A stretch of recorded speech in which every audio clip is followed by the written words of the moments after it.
Oh, I got a very stiff top. What? Sorry, listeners. It's a little early to talk about my stiff top, but the top of my beer tab was very stiff. Sure. Insert crickets there. Welcome to Movie Boners. Hi, everyone.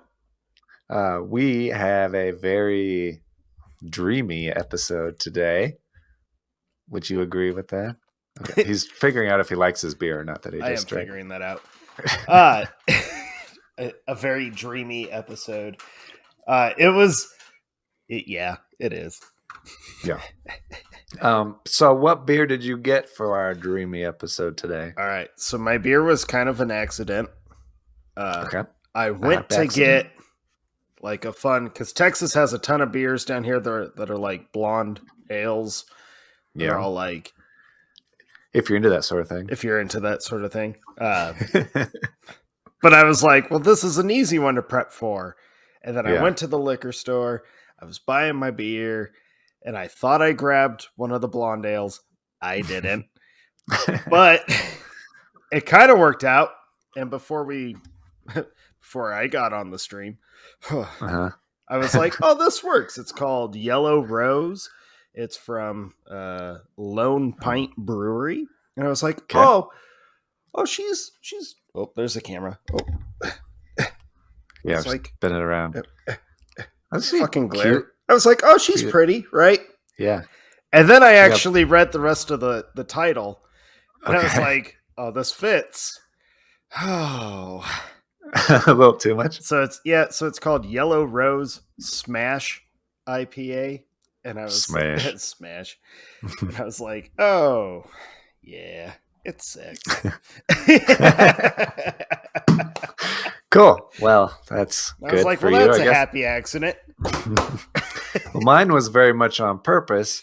I got from the Grimm Brothers Brew House in, I think, Loveland, Colorado, a seasonal release of theirs called Maiden's Kiss. Oh, I've had that. Man. It's very good. There, that's a good one without that's a glare a good on one. it. Yeah. Got a cute little lass on there. It's a strawberry lemon radler, and it is, I don't know what a radler is. It's a type of beer, I assume. Mm-hmm. But it's good. It's a little tart. It's very nice. A little sweet, little tart. It's what you want. You know, I'm not a big fan of the fruit beer shit, but I definitely miss Grimm Brothers some days, man. Yeah. That's good stuff. That's good stuff. If you're ever in Loveland area, go hit up that brewery. Not a sponsor, just telling you it's good beer. Yeah, we're fans.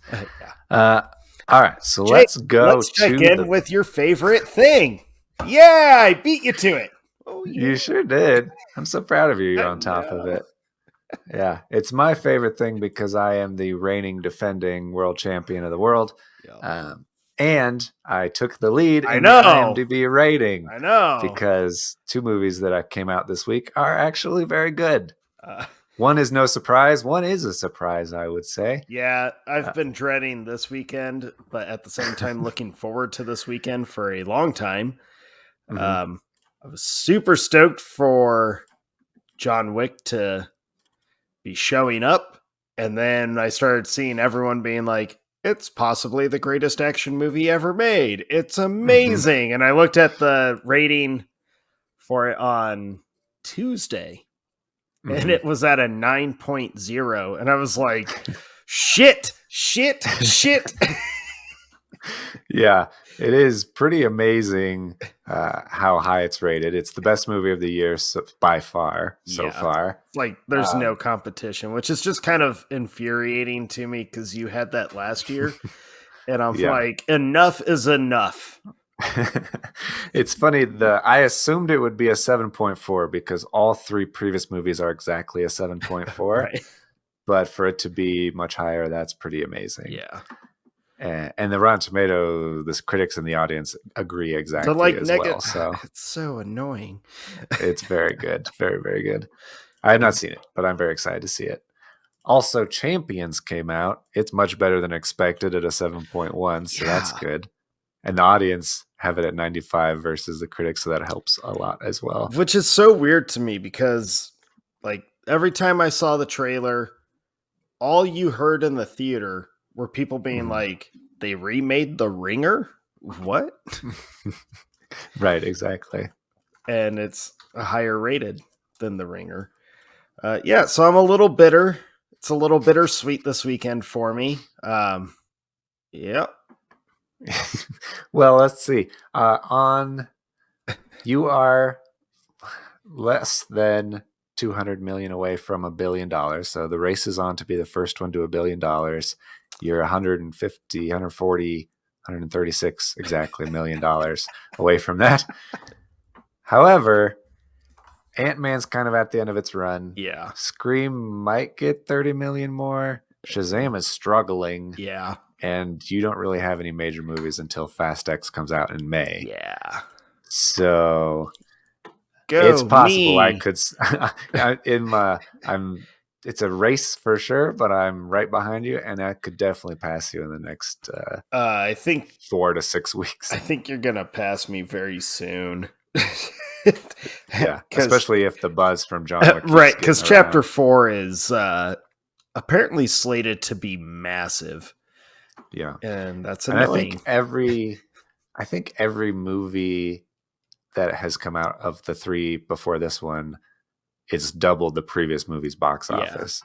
So it was like 86 million, and then like 160 million, and then like 340 or something like that million. So yeah, maybe it'll be a $700 million movie. We'll see. I'm just so annoyed. You know what else is really annoying though, Jake? What? I'm going to contribute to that box office because clearly I'm going and watching that movie. Yeah. Yeah, gotta see in the theater too. Yeah. They're waiting for that. Damn it. And well, Inside came out also recently since the last one. I thought it came out on the 10th, but it came out a week later. It's like crazy limited release. Yeah, apparently very limited, not nationwide. But it made 5 times what Alice Darling made. So you're way ahead of me there. I did notice a really interesting fun fact though. Last year there were 5 total movies below a 6.0. Yeah. This year already we have 5 movies below a 6.0. And it's still early. It's still very early.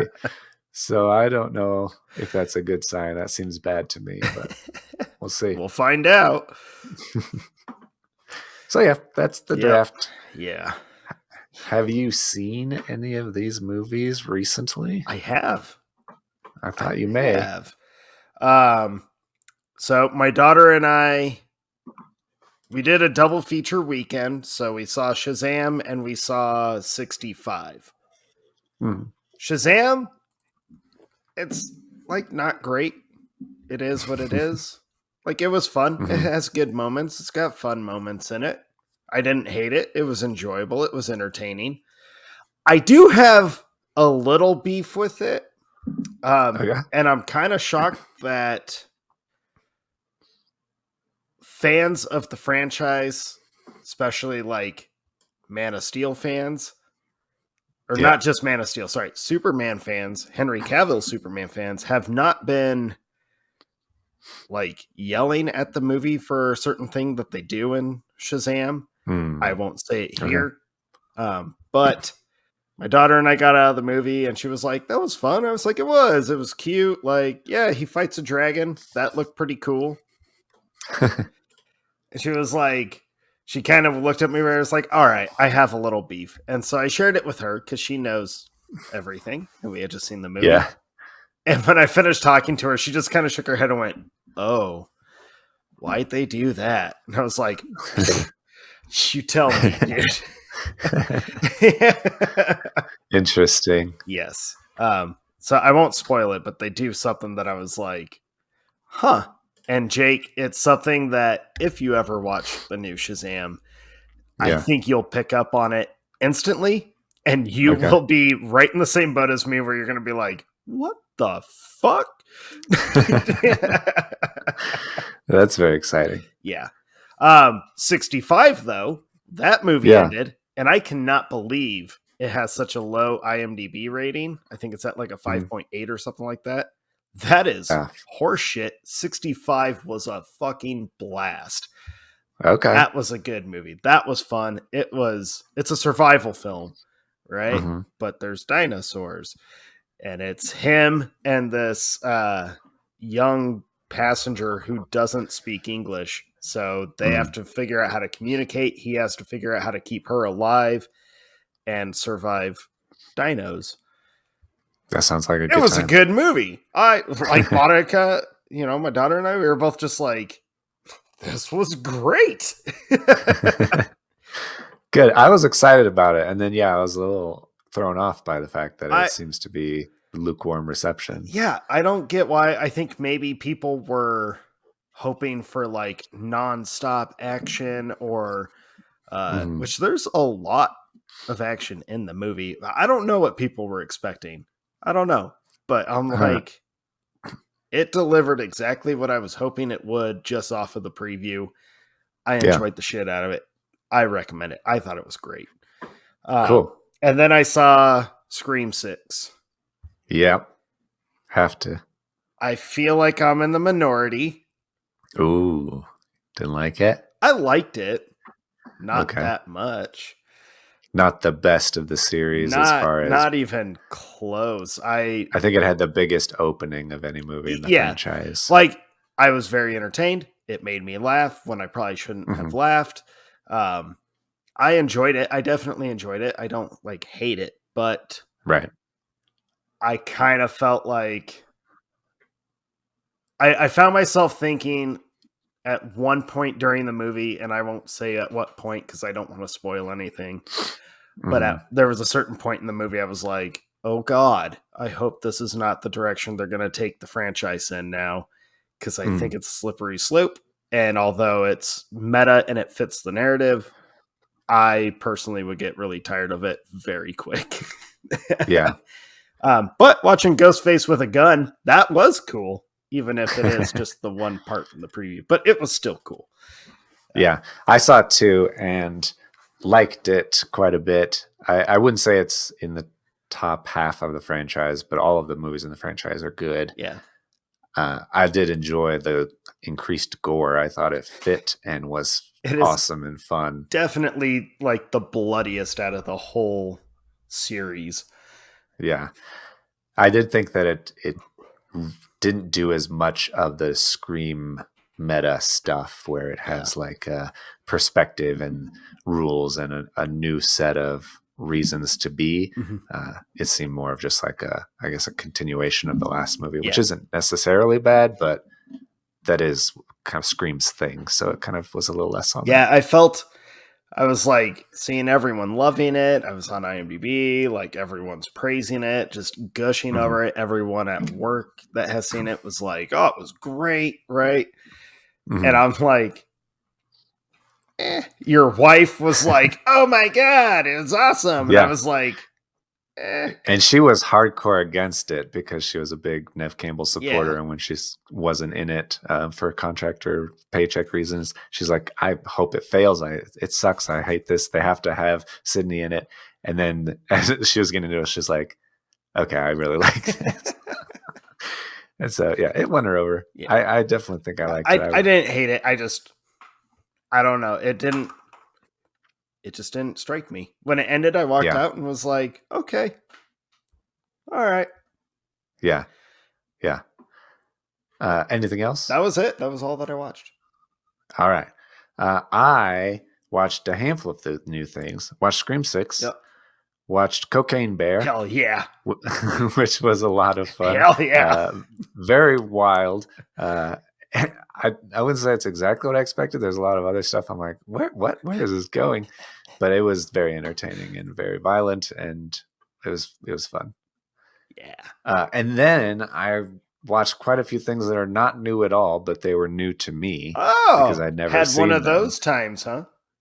Yeah, so I learned, I had always kind of knew, but I didn't know to what extent that my wife is a connoisseur of late 90s and early 2000s movies, especially horror movies and thriller movies. All right. All right. And I had like made an offhand reference to the quote, the call was coming from inside the house, and she's like, "Oh, have you seen that movie?" I was like, "I have no idea what movie that's from. I just know the phrase." And she's like, "Oh, it's from When a Stranger Calls from 2006, and we should totally watch it." So Well, we I mean, did. that's the remake, but Well, that's what I saw. And I would say it was very good. It was pretty exciting climax, and the characters don't make too many dumb choices. So that was really fun. And then we kind of went down a rabbit hole where she kept remembering movies, and then we kept watching them, and I kept enjoying them for the first time. nice. So I also saw Jawbreaker from 1999, Never watched it. about these group of girls. It's kind of like a Mean Girls kind of situation where there's a bunch of popular girls that try to kidnap their friend for her birthday, put a jawbreaker in her mouth, and then she chokes and dies in the trunk. And they have to like cover up her murder the whole time. It's fun. It's like dark humor, like It kind of Drop sounds Dead like a chick Gorgeous. version of. Did you ever see the movie Very Bad Things? No, So that's I did about a not. bachelor party where the stripper dies, and the whole Okay. group of guys have to figure out how to cover it up and get away with it. Okay. Yeah, sounds very similar. Yeah, it reminded me of like Drop Dead Gorgeous or Sugar and Spice, those like Okay. kind of dark comedy chick movies. And then I watched The Glass House, which was not at all what I Yeah. expected.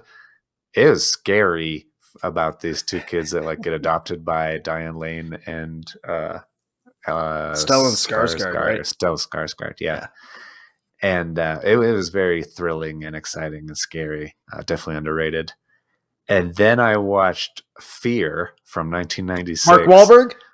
Mark Wahlbergers, Yeah. yeah. He's gross in that movie. He's terrifying. He does a great job. I feel like he should be highly praised for this movie more than Boogie Nights because Yeah. it's same era, but he was really good and really scary. I didn't know where it was going because it's kind of like a slow build and it's kind of like just teen coming of age romance story for a while. But then it turns and it earns the title Fear, and I'm like, oh, okay, this makes a lot more sense now. So yeah, it was really good. I enjoyed it very much. Nice. I think that's all I watched. Cool. That's all. Yeah, a bunch of old good stuff. Hey, that's fine. Dude, the ambulance scene in Cocaine Bear is my favorite part of that whole movie. Yeah. I'm so happy you watched Cocaine Bear. It's so much fun. Loved it. And I hate I enjoyed all of the. So I don't know if you've seen The Americans with Kerry Russell and her husband, the guy who plays the guy who's throwing cocaine out of the plane. Mm-hmm. That's her husband in real life, and also plays her husband in The Americans. And then the park ranger lady. Oh yeah, she's also in The Americans. Nice. So it was like an Americans reunion. It was funny. Nice. But yeah, good times. Cool. All right. So today's did we really do that? Do what? That's like record time for us, Jake. Something. Oh yeah, that's true. We didn't spend 45 minutes chit chatting and shooting the shit. Yeah. So let's move on before we ruin it. This episode, we realized a little too late that March is Women's Appreciation Month. And now that it is the end of March, or April, basically, we were like, let's do a couple of ladies' appreciation episodes. Yeah. And one is now, and then the next one is next episode. Obviously, I don't know if that even needed to be explained. Explained. So we are doing our shut the fuck up. Shut the fuck up. What the fuck? This episode, we are doing our top 10 movie crushes. Yeah. That we have had currently or had ever, or it's kind of up in the air. However you want to do it. Well, I think you and I both, well, just judging from like the quick blip of like, hey, how's your list? But it wasn't actually that. It was really me just being like, my list is fucking, I don't know what to do with this thing. And you were like, yeah, well, I'll let you say what yours was as we go through. But you and I were kind of on the same page as we usually are without meaning to. Yeah. Which made me laugh. And I'm not going to lie, it made me debate, like, do I just scrap and start over so it's not the same kind of idea as Jake's. But then I thought, no, because I bet Jake has some understandable but questionable I choices. do. And I was I like, do. and mine actually is not that weird. So I think we'll maintain a balance here. Okay. Was I'm I glad you correct described it. in that assumption? I'm glad you described it as not that weird because I'm worried mine is weird in some way. I feel like this is not really about movie crushes. It's more about us exposing our weird interests and likes and dislikes to the world. But I do have almost all of my movies are from the 80s, if that tells you Holy anything. crap. I did not mean to. I have a couple of 90s, one from the 70s. I think the latest is from like the mid 90s. Okay. And so it's all generally childhood crushes, the ones that you remember from Yeah. when you first got into movies, first, started feeling feelings, and those imprints just never fade. First love never fades. And so my crushes are kind of in that vein. I teased last time that I have at least one anthropomorphic animal. Um, I have two animated I characters. knew you were going to have two anime. I fucking knew you were going to. I knew it. I knew it. Yeah, it One was of hard them to is an limit it to honorable two. mention of mine. I can already, like, Okay. I can. I am 98% positive one of my Okay. honorable mentions is on your list, We will have to see. and she's animated. Um, mine, Oh, I do have a couple from like early 2000s, but mine is primarily 90s, okay. which is no surprise if anyone's been listening long enough or know me. Except for one, I have one that is actually kind of old. It's from the 60s. Whoa. Yeah, That's even older than my old one. I That's interesting. know. Okay. I see you are a man of taste. You know, I'll make my Joker little comment as we get into this, but I will say I may have learned something about myself doing this episode, and I thought, Okay. oh, interesting. Okay, A little introspective, a a little little bit of bit, maybe nothing bad, but a personal growth. little bit. Yeah, Yeah. yeah. Okay. Getting in touch with your, Apparently, I don't know what you're getting in touch with, but I wouldn't say getting in we don't touch need with to know. anything, but I We would don't need to say, know. We don't need anyways. to know. Okay. So why don't you go Me? first with this? Yeah, why not? Oh, right. I think I did last time. Okay. I think you did too. All right. I had no idea how to even start Mm-hmm. this one except for, well, let's watch movies from when I was like a kid slash teenager, because that's primarily when all the movie crushes were. So, um, Mm-hmm. this one just seems so obvious to me. And she has such a tiny, tiny, tiny on camera time. I said that weird. She's only on camera for a very short time in the movie. She's not even a main Yeah. character. Mm. But I feel like I'm not the only boy who grew up in the 90s who did not instantly have a crush on her, just like one of the main characters in the movie.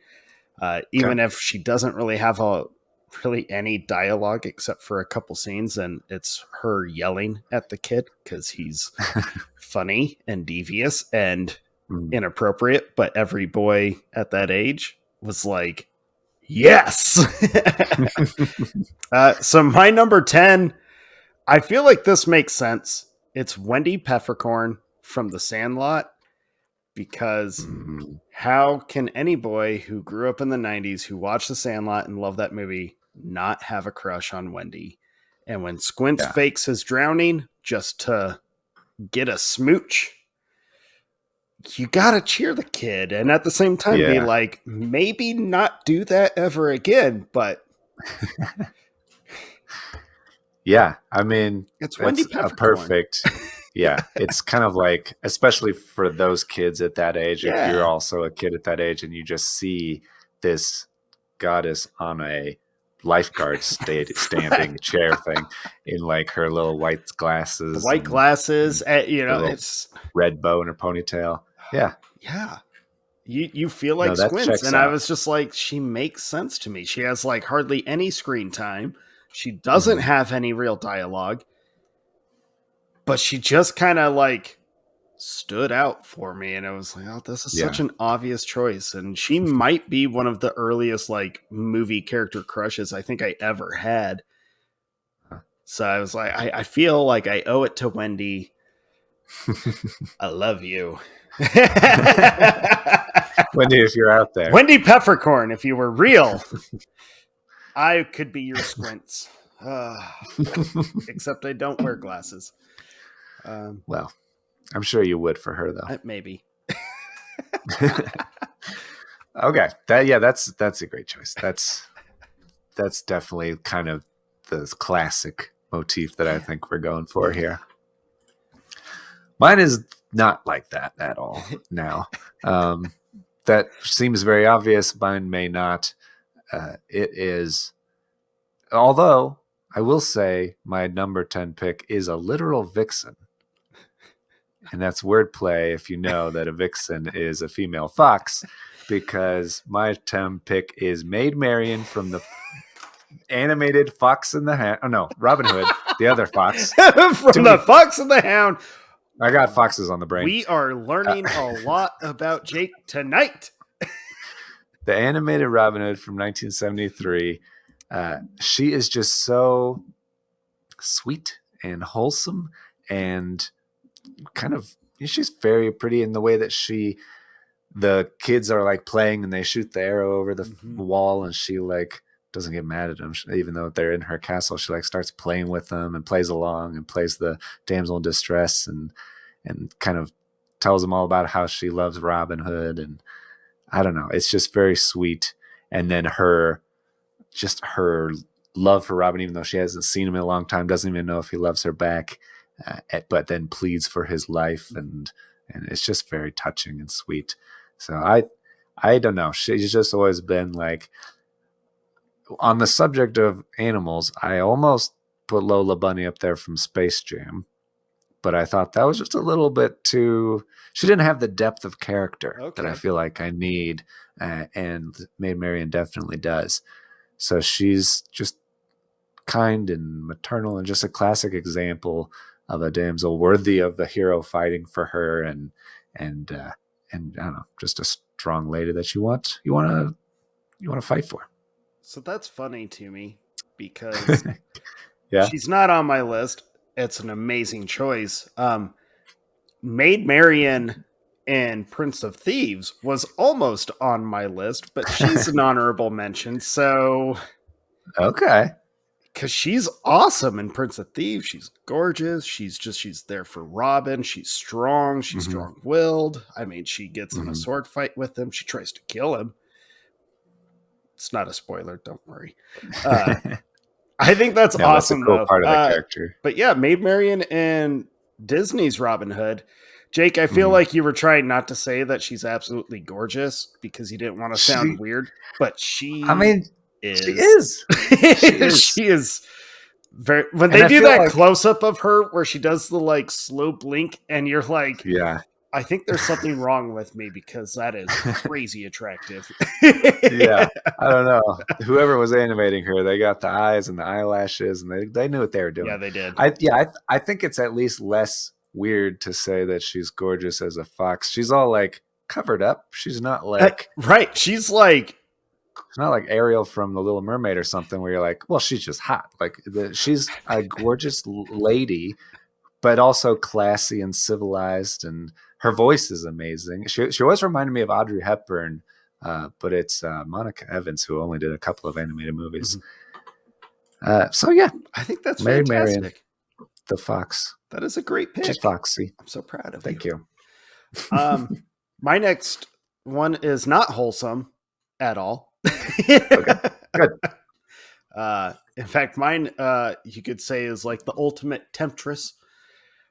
Oh. But when this came out, and I was like a 11 or 12-year-old boy, somewhere in that age, it was very Mm-hmm. much like, oh, Prime demographic age, sounds like. kind of. Actually, I think the prime demographic was a few years older than me, but I was definitely like, oh my God, which is funny to Yeah. say, oh my God, because my number Mm, 9 is the devil from yeah. Bedazzled. I Um, know exactly where you're going with that.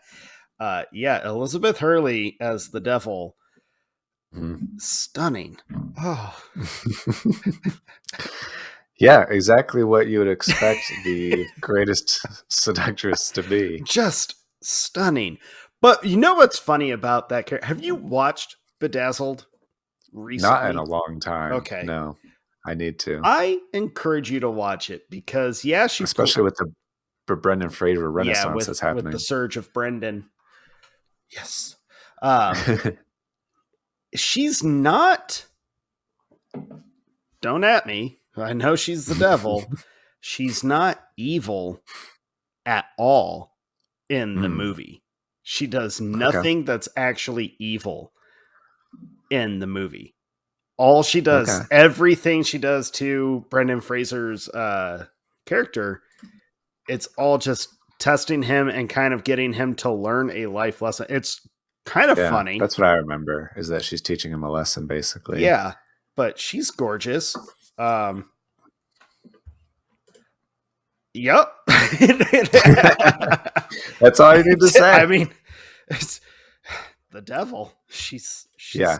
Well, I mean, it's Elizabeth Hurley, and even if she didn't have a British accent, she'd be on the list. But when she does, which she always does, she should. It's she great. should. And she's funny in it, and she the playfulness and like She's really funny. the flirtiness that she's got, and just the, I mean, I get that she's playing the devil, but just that whole idea of like she's very she's not afraid. She just kind of she has a better grasp on what she wants and what she needs to do to obtain it, but she never, like I said, she never actually does anything evil or Yeah. sinister. Mhm. I mean, she does like the lawyer thing where she's like, "Oh, it's basically like you didn't read the fine print. You're bad, haha," Yeah. which is kind of shisty, but I love her. Okay. Teach their own. Good for you. No, she's great. I definitely agree. That's a good Yeah. one. My number 9, I just felt like I had to have her on my list because I couldn't let my 10-year-old self down. Yes. Everything from my like childhood memory. This is kind of maybe top 5 from my childhood. I was just like, oh my goodness, I can't believe this is happening because I was a massive Batman fan, obviously, still am. And Batman and Robin came out at a time when it was just perfect timing. It was perfect timing because I was 10 and I didn't really know how bad it was. It just had all of the things I liked. It had Batman and Robin and Alfred and and Bane and and Poison there it Ivy is. and but Poison Ivy is not my choice. Batgirl, in fact, is my choice because Oh. Alicia Silverstone, classic, love her. But having Batgirl or Barbara Wilson, which is weird, Barbara Gordon, actually. Uh, and it doesn't, I don't know, everybody complains about the nipples on Batman's suit in Batman and Robin, but who's paying attention to nipples when you got Batgirl on the screen? Doesn't her suit also have? It doesn't have nipples because, and you know this because there's a very gratuitous, like as she's gearing up, Uncle Alfred gets her the gear and Yep. stuff. First of all, I hadn't seen this movie in forever, and so I rewatched it and It's bad. forgot how bad it It's is. really Yeah. bad. It does not hold up at all. It's The effects so are bad. terrible. Everything about it is terrible. But there's as she's gearing up, she puts on like the gauntlets and it has like the little wings and everything, and then she like zips up her boot, which goes up the back of her calf, and then the camera pans up at her butt, like for a sec. It's the close up of the ass. Yeah, I'm like, she didn't gear up anything near her ass. Why are we seeing this? And then she like buckles her belt and like turns around, and it's just like boobs right there. So you zooms right in on them, and there's no nipples. Oh, okay, okay. I think the point of that shot was like to show the bat logo. You know, the emblem, maybe, right? But is she wearing a bat logo? But see, that's the problem. I didn't notice. Because it's like boobs. Yeah, that's all everybody's staring at that second. But the character itself, I think it's a reasonable adaptation of Barbara Gordon. Not the best. We could have better for sure. But having her as the nephew of Alfred was kind of sweet. Alicia Silverstone's great. She is just her caring for Alfred and wanting to like help him because he's sick. And she's smart. She's like hacking into computers and stuff and daring. She obviously wants to just join Batman and Robin, and her motorcycle race that she goes on is actually pretty exciting. Maybe the least weird part of the movie, and actually pretty good. So yeah, I think it's overall passable, and mostly because of my love for Batgirl. That's fair. Well, Batgirl does not show up on my list. In fact, shocking spoiler-ish of my list. Okay. There are no Batman women on my list. Wow. Yeah. That's very interesting. I did not expect that, I must say. However, I have another one on my list. Alicia Silverstone does show up on my list, but a different character. Nice. Okay. But not yet. I commend you. That is a great choice. I debated because I was trying to figure out, like, you know, doing what you were doing at the same time. Like, all right, let's go through childhood. Who was I like? Oh my God, she's hot. Like, that's a woman to me, right? Yeah. And I did think, like, instantly, and this is just how my brain's wired, it instantly veered into like comic book movie territory, especially 90s and early 2000s. There is a character on my list, but not from what you think. And I thought Batgirl, Poison Ivy, Drew Barrymore's character in Batman Forever. She has a side character. Oh. She plays like, yeah. But she's pretty. I thought Nicole Kidman in Batman Forever. And then I was like, for sure. Okay, I'm not doing that. I was like, I think you could fill your whole list with it. Right. And I just figured, like, when I actually thought about it, they were never the characters I really like gravitated towards, even being a young boy. Like, they're all hot, they're all gorgeous, but they just weren't the ones for me. Anyways, so that's a good pick. If you Google Batgirl, Batman, and Robin, the boob shot is the second picture that comes up. Oh my God. Just throwing it out there in case you want to know. I'm doing it. There is a logo, but it's black on black, so it's hard to tell. So you can't, it doesn't work. Okay, so Batgirl, Batman, and Robin. Yeah. There you go. I didn't know. I think one would argue, though, Jake, that those are nipples, sir. Yeah, there's something going They on are there. Shockingly pointy to not be. Yeah. Well, it's got like we're spending way too much time on this. There's like a half cup. It's like, oh my God, I forgot about that shot. What a horrible, horrible shot. Yeah. Yeah. No, not the boobs, where she buckles the belt. Oh, that is a crotch shot that Joel Schumacher probably should not have included in that movie. Right. Yeah, so the whole movie he should not have included in the movie. That's valid. So my number 8. Yeah, let's move on. Technically is a comic book movie, but I did not learn that until I was much older. But this was one that I just remember having the same expression on my face as Jim Carrey had in his face when he first sees this woman walk into the bank. So my Yeah. number 8 is Tina Carlisle from The Mask, because I'm pretty positive my face did the same thing his and his coworker's face did when she walks in the bank the first time, where it was just like your jaw hit the floor. And I remember Yeah. thinking, oh God, I should not be You have to watching this roll your movie tongue with back my up. mom. Yeah. Yeah. Yeah, exactly. Yeah. Yeah, it's an honorable mention for me. Yes. It is one that I definitely remember very, very vividly. I'm not even a Cameron Diaz fan. I don't Me like neither. most things that she's in, but for some reason, The Mask, that scene specifically where she comes in out of the rain, you're like, oh wow, oh wow. You're like, so this is what it's like to grow up. Okay. Yeah, instant puberty. That's what that's called. You just sprout a beard on spot. Oh, it's 1994. You're like 9. A bearded child. Yeah. No, it's Yeah. true.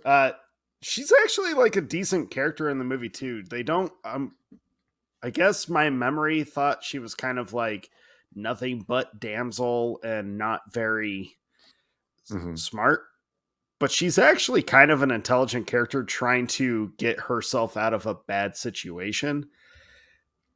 Kind of. She does fall in love with a living cartoon character, and there's no way Who's not very she would good. ditch. He's not like a hero. Yeah. But yeah, Tina Carlisle, man, that was an early one as a child, and she's always stuck in my head like that. So thank you, Cameron Diaz, for that role. Because did you see that she's her big break, wasn't it? What? Yeah, that was her first Wasn't it one. her big break? Did you see she wants to retire from acting again because Jamie Foxx got mad? No, I have no idea what you're talking about. Apparently. What do you mean again? She wanted to do it before? Apparently she did quit acting before. I didn't realize that. But I was like, oh, I just assumed people were like tired of her bullshit. And now it's Jamie Foxx's And now it's Jamie Foxx's fault. Okay. Well, it's got to be somebody's fault, I guess. It has to be. Besides hers.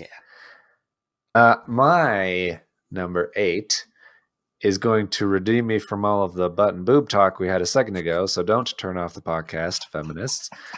My number 8 is very brilliant and intelligent and just all around has changed the face of female characters in cinema forever. It's also kind of a cheat because it's mostly a TV character. There are 2 movies. So it's Dana Scully from The X-Files. Way to hit that gray area. It still counts. Because I remember prepping for this episode and you looked at me directly and were like, no TV characters. This is movie boners. Yeah. Which I regretted because I did have several TV characters. I was like, oh, shoot. Yeah. And you found a loophole. I love those loopholes. Bastard, you. Yeah. And if there's any character to find a loophole for, Dana Scully is great. She is. And her whole arc of a character that is extremely logical and practical and the opposite of Mulder, who is kind of out there and prone to conspiracy theories and all this stuff. They make a great dynamic between them where they interact, and then over the course of the series their budding romance is also very great. So I don't know, she's not like a classic sex symbol if you're going to think of one, but she's sexy in her own little way with her own little pantsuit and I don't know, just her, I guess, her character and her the details of her, I guess, are kind of what you're like, oh yeah, I really, really like her. And I got a little bit of a crush on her. Yeah. So that's where that ended up. I agree with you. But see, mine wasn't so much like from a younger age because I wasn't allowed to watch the X-Files when I was growing up. Yeah. But as an adult, like I forget who had it. I want to say it was like Hulu or something, had the whole series, or maybe they still do. And I binge Mhm. watched the series for like the first time just a few years ago, maybe 4 or 5 years ago. I did it, Mhm. and instantly I was like, "Oh, I love Dana." I was like, "Oh yeah, Yeah. like yeah." She's fun to watch. She's frustrating because she's so logical and she needs like Mhm. I guess like an actual reasonable explanation for everything, but she's kind of forced to have a gray area there. Yeah, Dana Scully's awesome. Mhm. And she's beautiful. She's still Yeah. beautiful. Like Yeah. Yeah, I think she's getting more beautiful. I don't know she's what she's doing, but yeah, that's a great pick. thank you. You know what's funny about your pick being a smart woman? Mm. This is where my list kind of like switches gears a little bit. Okay. This is the oldest movie on my list. Mm. Oldest character, I guess, technically.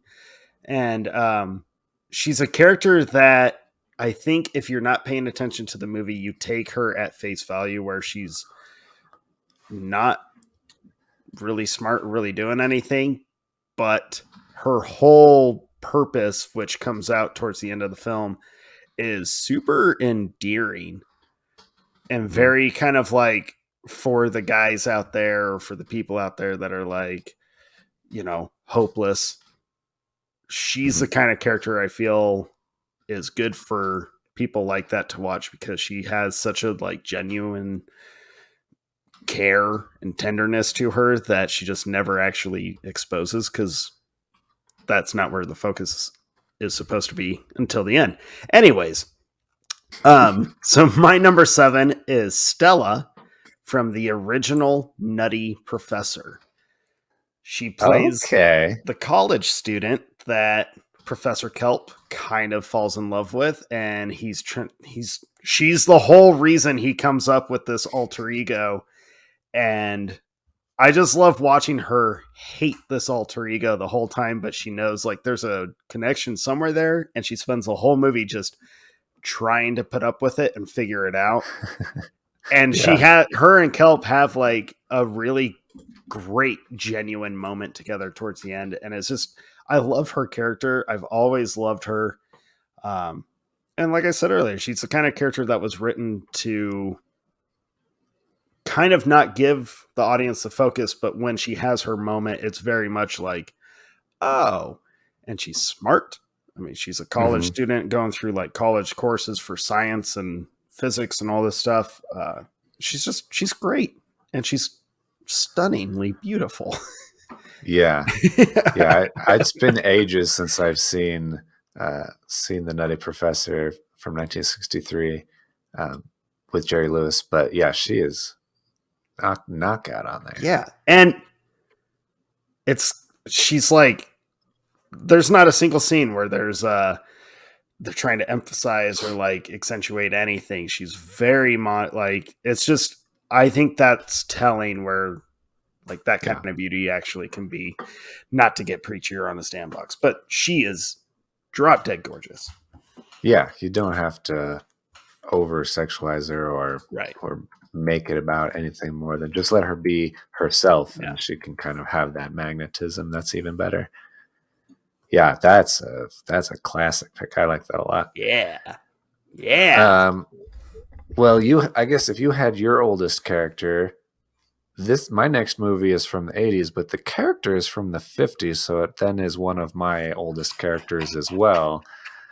Mine is Lorraine Barnes from Back to the Future, the young hot version, not the old mom version.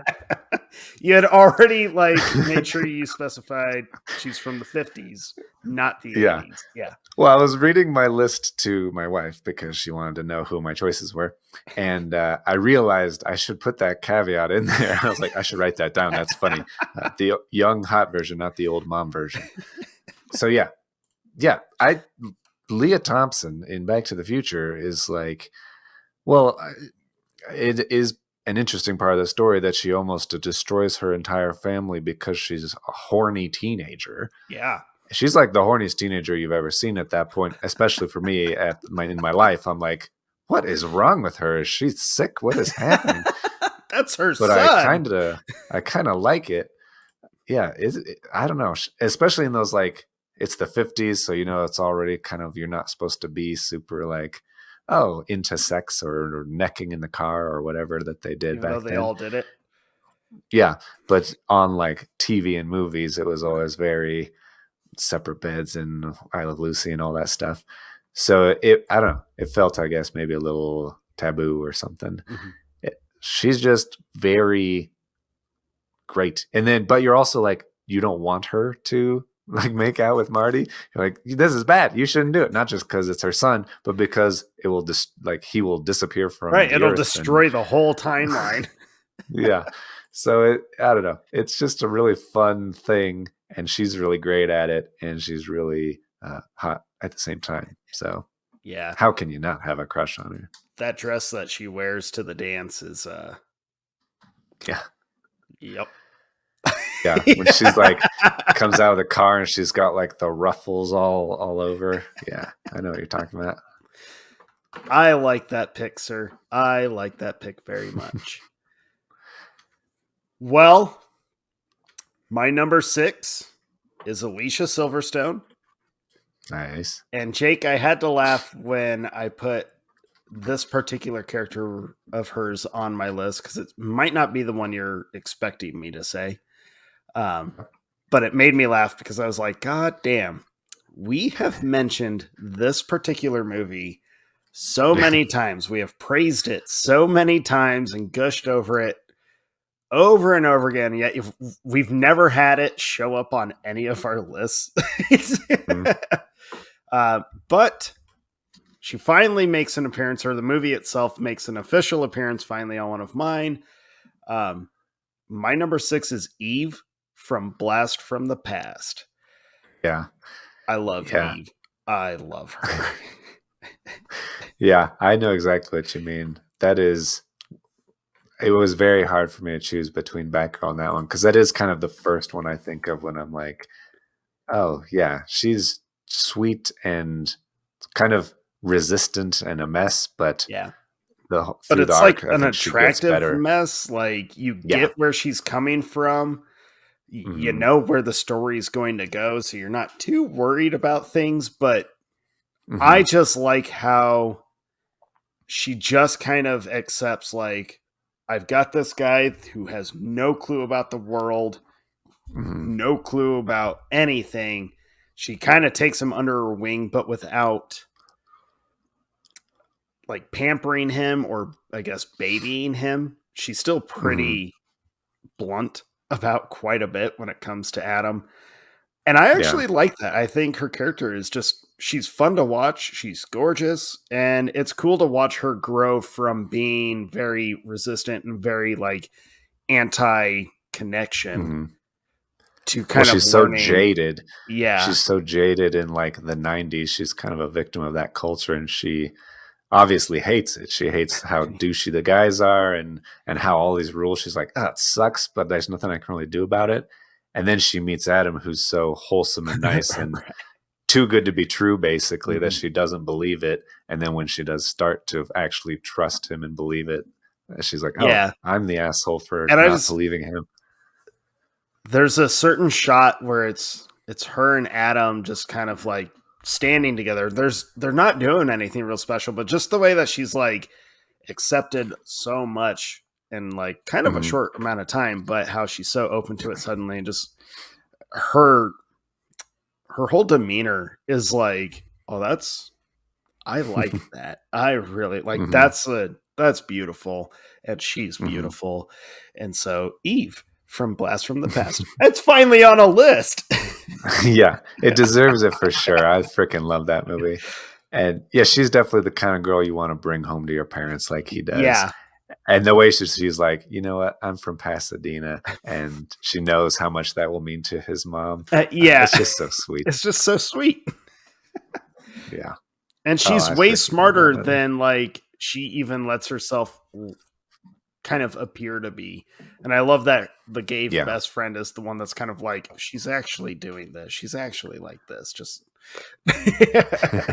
Yeah. Yeah. He knows her better than she knows herself. yeah. Okay. Well, my number 6 is. I don't know if you thought that I would have this on my list or not. I've brought the movie up before and that I like it. My number 6 is Allie. Not the Allie you're thinking of, though. Allie from The Karate Kid from 1984 with Elizabeth Oh, Shue. really? Okay. Oh, really? What are you talking about? All right. I don't know what. Tell me what you're thinking. Don't at me. Don't be mad You at me. don't like folks. Karate Kid. I've never been a big Karate Kid person. I don't understand. I know. I'm sorry. It's like you didn't grow up in the 90s and late 80s. Okay, there was the Karate Kid crowd, which was the majority, and then there was the Three Ninjas crowd, which was me alone. And I liked Three Ninjas too. You can have both. But I always thought Three Ninjas was more entertaining. Don't at me. Three Ninjas is for children. Karate Kid is for, Children. more mature individuals. Yeah. It's for more mature people. Daniel goes through, his mom needs to move for a job. And I'm not going to talk about whole movie of Karate Allie Kid. is on your list. Tell me about Allie. Is on my list. This is kind of like a fresh take for me. So give me your take on Allie. The reason Allie is so great is partly because of the reason why Daniel is so great, and the whole movie is so great. Okay, you're not supposed to sell me on the movie. You're just supposed to tell me why you like her. Daniel moves to the valley because his mom has a new job, and so she uproots his life. He doesn't have any friends. He starts meeting kids, goes to a beach party. There's a really cute girl there. It's a teenage Elizabeth Shue. Elizabeth Shue is most of the reason that she's on my list, because I almost had Elizabeth Shue in Adventures in Babysitting. I almost had Elizabeth Shue as Jennifer in Back to the Future Part 2. I almost had Elizabeth Shue in The Saint. I don't know. I like Elizabeth Shue. But in The Karate Kid, the way that they kind of see each other across from the fireplace on the beach, and the guys are hanging out and the girls are hanging out, and they just start kind of talking about soccer and all this stuff. And then Johnny and the Cobra Kai come riding in on their dirt bikes, and he used to date Allie, and so he feels a little possessive, but she broke up with him, and he's a dick. So he fights, and Daniel kind of tries to fight him and doesn't do well because he doesn't know karate. But she feels really bad because Johnny tells her it's her fault that this is happening because Daniel's hanging out with her, and now he has to beat him up. And so Daniel is just on the floor. His stomach is busted. He's really bruised. But Allie is so sweet, and she comes in. She really wants to take care of him, really wants to help him, but he's so embarrassed and all this stuff that he kind of sends her away. But they meet up back again at school, and she's still just very sweet, very cute, very kind of flirty, kind of not really sure where it's going to go. When they end up going out on their date, I don't know, just their whole dynamic and everything. I root for Daniel and then kind of live vicariously through him. And so having him go through this kind of first romance, especially in a place that he's not familiar with, and then all of the danger of the actual fights that can happen at any minute. I don't know. I love The Karate Kid, and I love Elliot, played by Elizabeth Shue. And I think that's a lot of it is just that she's very cute and very sweet, but she's also very supportive. She doesn't really fully understand why he wants to do this All Valley Karate tournament, but she still shows up. She supports him.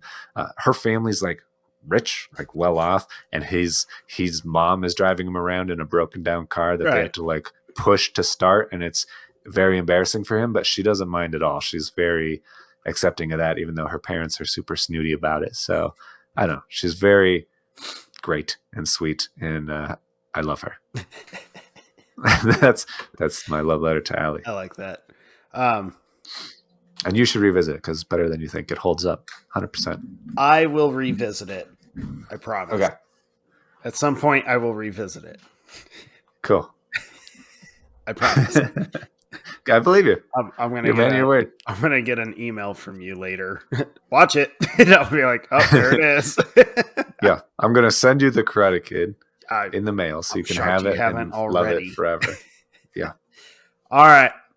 My number 5 is my first. Well, I mean, The Mask was a comic book movie technically, but this was the like. There's no technicality. This is straight comic book film.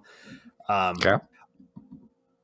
I've also kind of always had like a crush on this actress. I love her. Um, Mm-hmm. she's awesome. She's gorgeous. She's always like, I just love watching her on screen because she's talented. Mm-hmm. She's fun. She's crazy. Her character's crazy. I don't know about her, but I'm gonna tell her you said she was crazy. fine. Don't say anything. You might ruin my chances. But I remember liking this character in the cartoon show from the 90s and then seeing a live action version of her. Mm-hmm. And it happened to be an actress that, as a young boy, I was already Mm-hmm. kind of infatuated with. And to see that actress play this character, I was very much like, oh my God. And she doesn't do a whole lot in the first movie, but she does quite a bit in the second movie and third. But the Okay. first and second movie are really the ones that are like, yes, for me, because it's Okay. when she's her most intelligent, where she's her most grounded. And I just like watching her kind of trust herself more, or at least push herself. And she pushes the team Mm-hmm. all to like better themselves. So my number 5 is Jean Grey from the X-Men. Famke Janssen, Jean Yeah. Grey, because Right. I love Famke Janssen.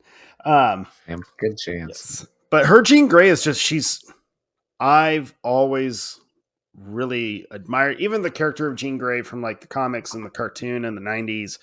She's always her intelligence, and she's so strong-willed. She's always, kind of on the brink of losing her shit, which could be very detrimental to the world, but Yeah, she's very powerful. very powerful. But I just love how grounded she actually is, especially when Mm-hmm. she's like trusting Charles to be her mentor, and Charles is constantly kind of trying to like keep her reined in, but at the same time let her grow on her own. Yeah. Yeah. And I've always And kind loved, of encourage her even though she's afraid to grow. yeah, and I love how she like helps keep Scott or Cyclops grounded as well. She keeps Logan on his feet. Mm-hmm. She's just such an admirable character, and Yeah. I love her. I love Jean Grey. She's Famke Janssen. Yeah. Nothing against Sophie Turner, but it's Famke Janssen. So Yeah. Well, I think Famke Janssen defined that character on film, and Sophie Turner had to like and just do what she did. Like, right. I'm the younger version of Famke Janssen, right? With not just Jean Grey. Worse writing. If we're looking at you, Dark Yeah. Phoenix, because damn. Yeah, unfortunate But for sure. yeah, I love that character as a whole, but that version of her is just like a living embodiment. It was like, yes. Yeah, that's great. As you were leading into it, it reminded me of I had the exact same scenario play out for me, but I didn't end up putting it on my list because I was thinking of a 90s cartoon character that I loved that and that is like encouraging to the team and very intelligent and all this stuff, but it was April O'Neil from Teenage Mutant Ninja Turtles. Okay, so April's an honorable mention of mine because it was a toss-up. Yeah, but for me it's only the 90s cartoon because the 90s movies are not at all. And then the reboots with Megan Fox that kind of pushed her too far to like the sexy side, and then weirdly for the new Mutant Mayhem, they're like, kind of going back the other direction. Yeah. But for some reason that 90s cartoon in the yellow jumpsuit, I was like, that is my Dude, jam. the yellow jumpsuit and the poofy red hair, like, Yeah. yep. But Yeah. yeah. So same like lead up exactly, just a totally different character. Okay. So where am I? Oh, number 5. Okay. I'm very excited about this one. I kept wanting to put it up a little further, but my top 5 are all very tightly packed, so I just couldn't get it any higher. You know how that is. That I happens do. sometimes. My top like 4 are just Oh, like, ugh. yeah. So my number 5 uh, starts out as a super sexy kind of sex icon character, and then because it's written and directed by John Hughes, she actually becomes like a really deep and meaningful character, and so she's just the whole package. My number 5 is Lisa from Weird Science. Okay. And she's obviously designed to be like the perfect woman. They feed in all of these like photocopy the perfect arms, perfect legs, perfect boobs, perfect eyes. Like they're putting the encyclopedia in with like just the eye color and all this stuff. They're trying to define a perfect woman. And then Kelly LeBrock pops out, and she kind of is, but she's like the reason it's the best is because she is self-aware of like, you created me and now what are we going to do now kind of stuff. And these two kids who created her on their computer don't know what to do. They're two dorks who don't know how to talk to women, don't know how to treat women or anything. Obviously when they tried to define a perfect woman, they just like made it completely physical, and then they're like, should we give her a brain? Yeah, I get whatever. We'll give her a brain. And then they're like, yeah, maybe we can play chess with her. Like they're dorks who really don't know anything about girls. But over the course of the movie, she teaches them. Like she starts putting them into situations so that they can actually grow up and become men and not just be these little boys anymore. And it's kind of maternal in a way. Like she's able to understand them and understand their struggles and help them in the way that their moms never could. And so by the end of the movie, they really care for her. They see her as a person entirely. And so they kind of, I think it's a great growing opportunity for them to just drop the superficial side of things, even though she's incredible. She's gorgeous. I can't believe Kelly LeBrock wasn't in a bigger movie star. She's in like a couple of movies and that's about it. So it's really, really crazy. But yeah, Weird Science is a fun movie in general, but her specifically and her character completely makes it what it is and makes it a great story. So yeah, that's mine. Lisa, she's just obviously she's a pubescent boy's most perfect teenage fantasy, but it's for a good reason. It is. Well, my number 4, it's so funny. There are times, Jake, where we have such similarities to the point of like exact thoughts, but we might skew it just ever so slightly. Because Elizabeth Shue in general is also just like, I don't know which one to pick. But then it didn't take me long to know which one to pick because I knew. Because I love her in this movie. In fact, you even when you were doing your little list of which Elizabeth Shue do I put in, you listed mine. Yeah. Okay. And it made me Not giggle. surprised. So my number 4 is Dr. Emma Russell from The Saint. Because I mean, she's gorgeous. It's Elizabeth Shue. I love Elizabeth Shue.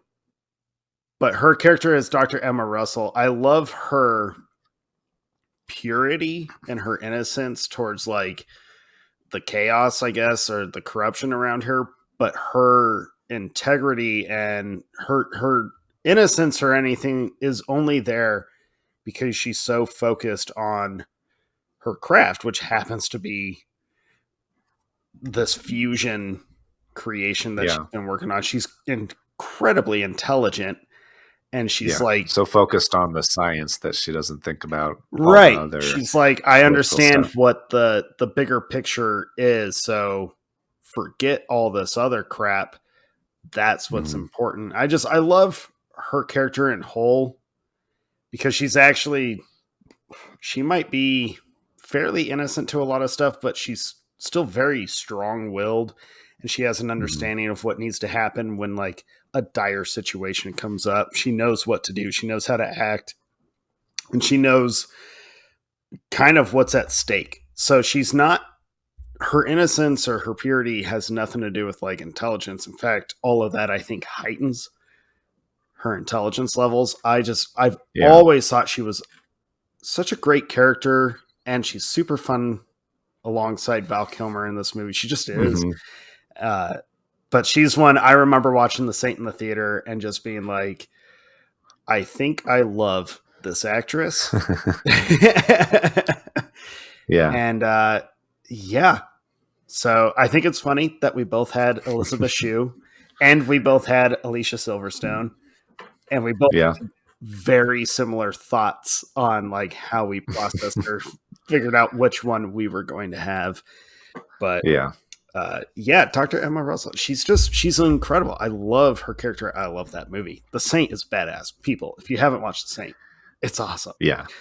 Yeah. And it's so fun, especially Val Kilmer's character as he's like changing his Oh disguises yeah, as this spy. And then, like her reaction to that is always so fun where she's doesn't know it's him and then finds out it's him. And I don't know, just the way Elizabeth Shue plays that is very cute. yeah.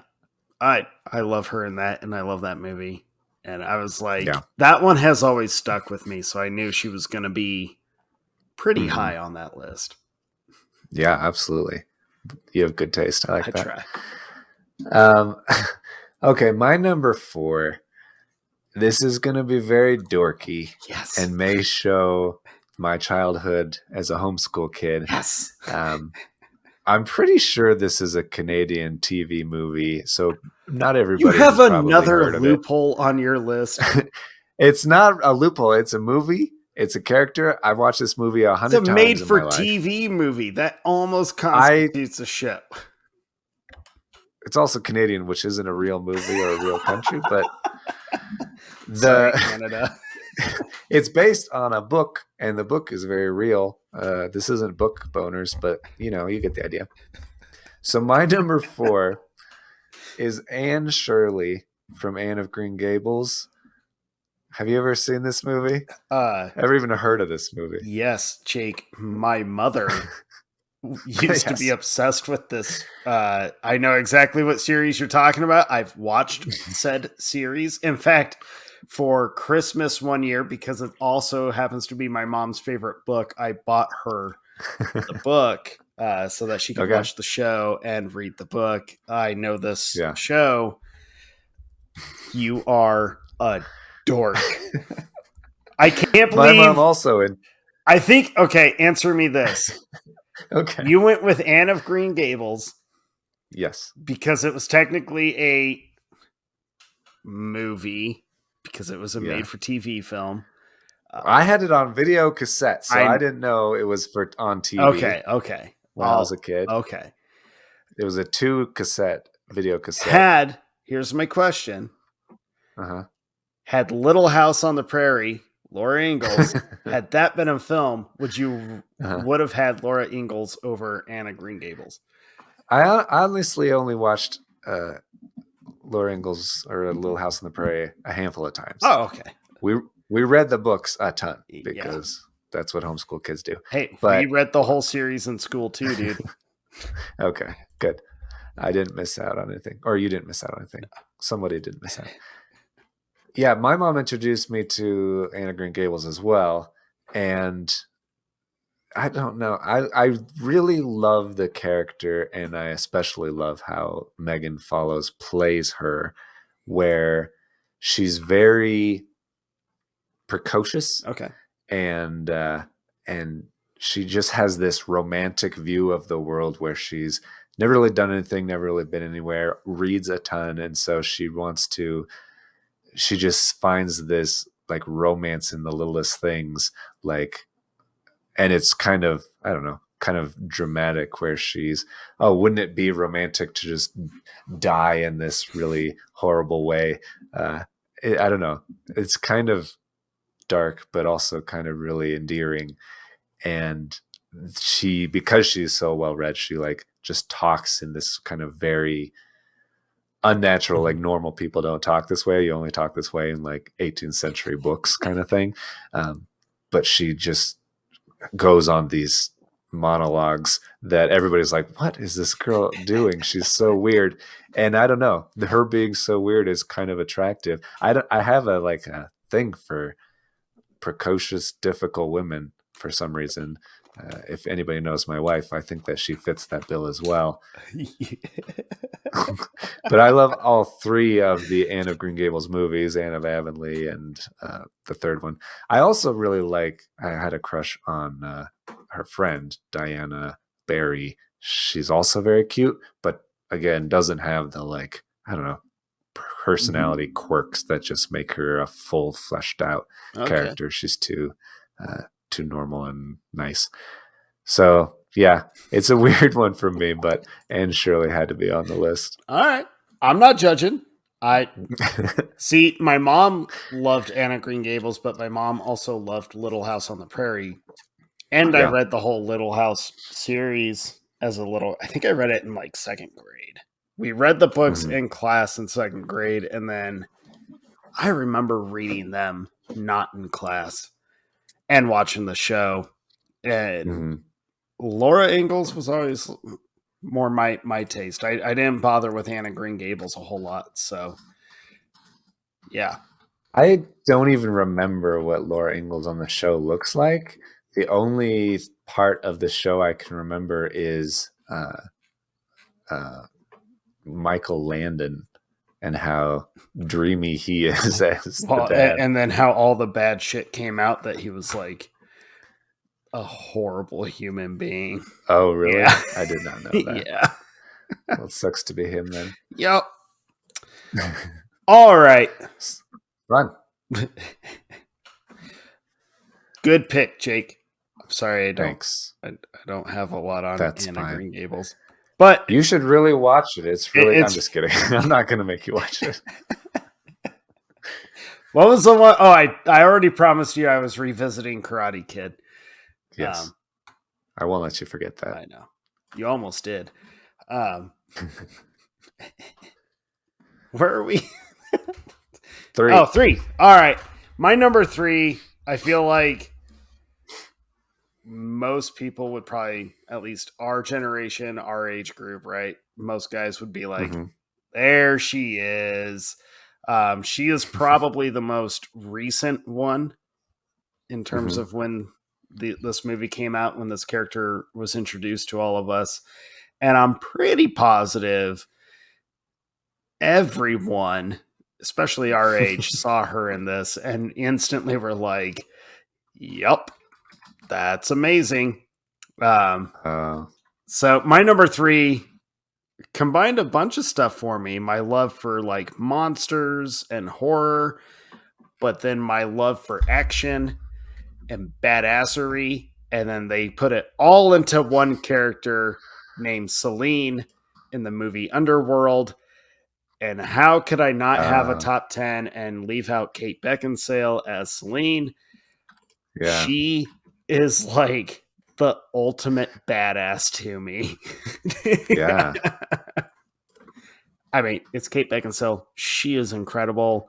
She just keeps getting prettier as time goes on. But especially in that first one, to me, I just think she is so fun to watch because she's so, I love her defiance and the rebellious nature, but it's not like, it's not in a negative or like shitty kind of way. She's rebellious because she knows what's right and she knows what she needs to do and fuck everyone that's going to stand in her way. I like that. And yeah, headstrong, I guess. Very headstrong. She's very determined. And I just love that, like, when she has an understanding that the system is corrupted or what she has known is not actually correct, like her whole Mm-hmm. life, I like that she's able to just kind of make her peace with it. Like it's not fun for her to learn that. She doesn't do it perfectly, dealing with like, oh shit, everything I thought was true was a lie. But Mm-hmm. I like that she doesn't become a victim.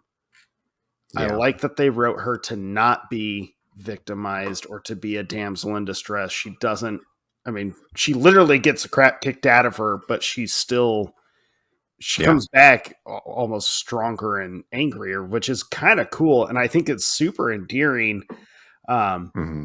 so not only is she like just hot, but I actually think she's a good character for Yeah. like women in general. Um, Yeah. She's a badass hero for she sure. is, and I love the underworld movies. I mean, they're not like the best writing ever. They're kind of cheesy and not great, but I love them Yeah. because of her. Mm-hmm. And I love watching her character progress and just constantly be like, shit got fucked up again, so I'm gonna have to go and clean it up. I love Yeah. Celine in Underworld. And the older I got or get, the more I just like, yeah, she is. This is awesome. Yeah, I would say she's definitely the reason you watch those movies, not just because she's super pretty, Right, right. but just she's the main attraction is just interesting and holds your She engagement is. and you care about what happens to her. Like I've been following her. I want to see what happens in the And next one kind and of I thing. do genuinely like how they wrote her to be Yeah. the way she is. She is hyper intelligent. She's very strong. I like her drive. I Hmm. think that's so cool to watch her, and I love Celine. Yeah. No, that's a great one. I completely agree. I had it slipped my mind the Underworld movies, but she's way up there. That's a great one. So my number three is my second Batman character.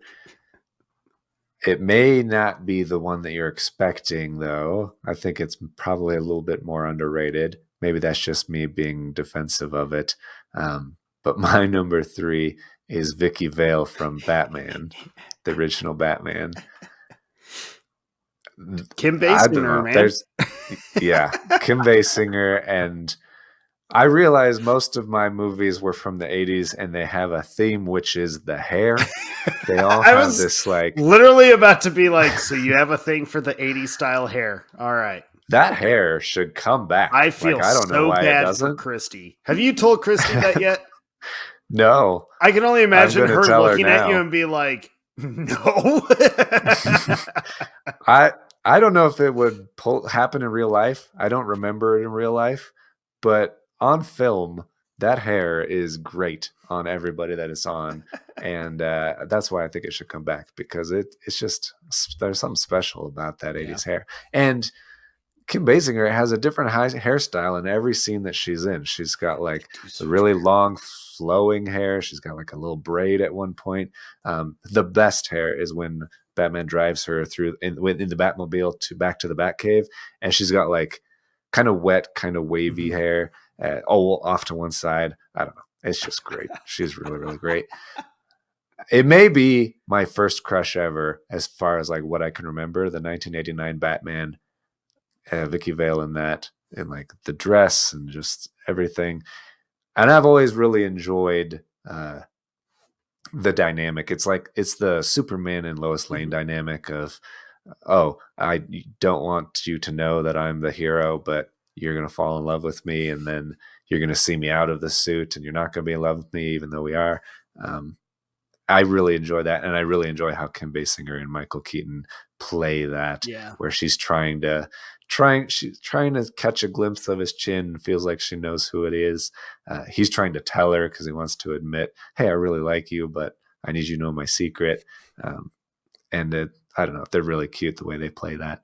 And she's a really, I think that they added more depth to Vicky Vale than you had normally seen because she's a photographer in the movie, but she's not like people assume that she's like a fashion Right. photographer or Vogue or something, but she's actually goes to like really dangerous places and Her is like portfolio a is serious. like war and death and She's like a genocide. serious, very serious journalist, which makes it perfect to be in Gotham City, where there's war and death and genocide happening, basically.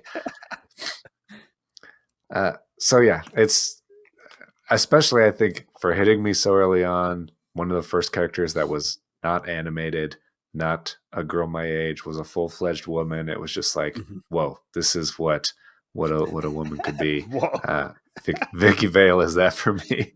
Nice. I have zero judgment, and I love that pick. I debated having Vicky Vale on my list as well. Ironically, I didn't, because unlike you, Jake, I just can't get into the 80s poofy hair. I mean, I will give you credit where her hair's wet in the Batmobile. I will side with you on that one.